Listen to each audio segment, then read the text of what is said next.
మొన్న రామగిరి మండల కాంగ్రెస్ మూకలు నిన్న అడ్డగోలుగా మా నాయకుడిని దూషించడం జరిగింది. దాంట్లో భాగంగా వాళ్ళు మాట్లాడిన మాటలు హాస్యాస్పదంగా ఉన్నాయి.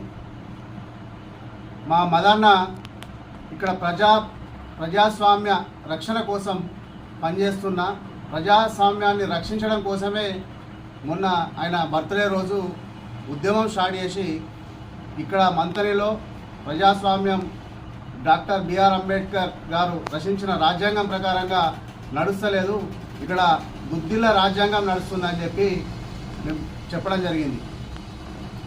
ఆయన ప్రతిపక్షంలో ఉన్న, అధికార పక్షంలో ఉన్న ప్రజా శ్రేయస్సు, ఇక్కడ ఉన్న మంచి చెడు కోసమే ఎప్పుడైనా తప్పించింది తప్ప ఆయన స్వలాభం కోసం ఆయన కోసమే మాట్లాడుకోలేదు.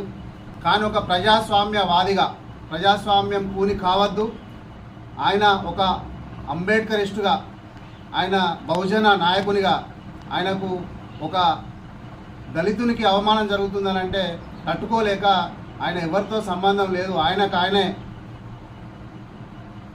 ఆ పరిస్థితిని ప్రజలకు వివరించాలనే ఉద్దేశంగా మొన్న ప్రెస్ మీట్ పెట్టి చెప్పడం జరిగింది. అసలు మీకు కొంచెం సిగ్గు, మానం, లజ్జ ఉంటే దాన్ని పరిగణలో తీసుకొని, మీ ఎంపీ కదా, మీరే గెలిపించుకున్నారు కదా, ఆయనకు వాల్యూ లేకపోతే మీ కాంగ్రెస్ పార్టీకి వాల్యూ ఎందుకు ఉంటుంది?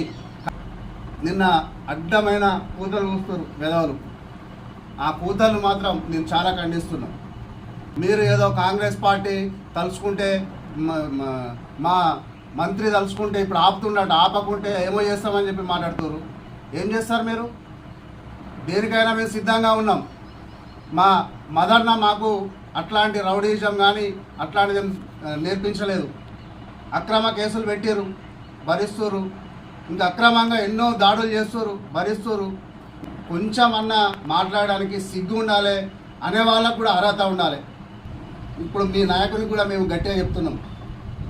16 నెలలు అవుతుంది గవర్నమెంట్ వచ్చి.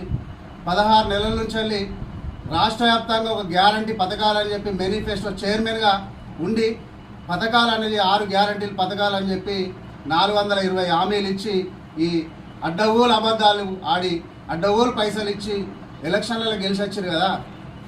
గెలిచొచ్చిన దానికి ఇలా కనీసం మన రామగిరి మండల్లో మీ ఆఫీస్ ఉంటుంది, ఆఫీస్ పక్క పొంటే రోడ్ ఉంది.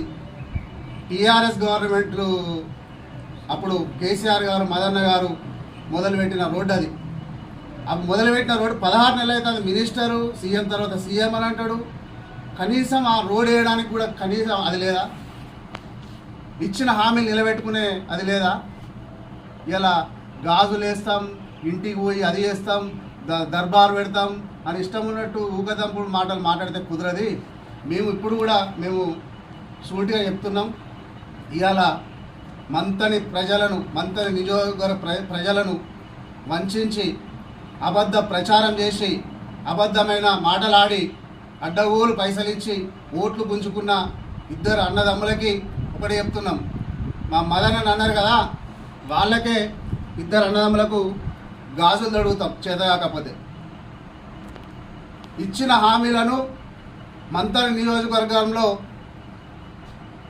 ఏ రకమైన హామీలు ఇచ్చిరో, ఎవరికి మన కాన్షియస్ స్థాయిలో ఏ రకంగా చెప్పిరో అది నెరవేర్చలేదు కాబట్టే ఈ గాజులు వేసుకోవాలి. ఇక చేసేది ఏం లేదు, మీతో నయ్యేది ఏం లేదు, ఇక్కడ మేము ఆలోచించేది కూడా ఏం లేదు. కాబట్టి 2 అన్నదమ్ములు ఓట్లు అడిగి మోసం చేసినందుకు మాకు చేత కాదని గాజులు వేసుకోవాలని చెప్పి ఈ గాజులు తొడుగుతామని చెప్పి మేము చెప్తున్నాం.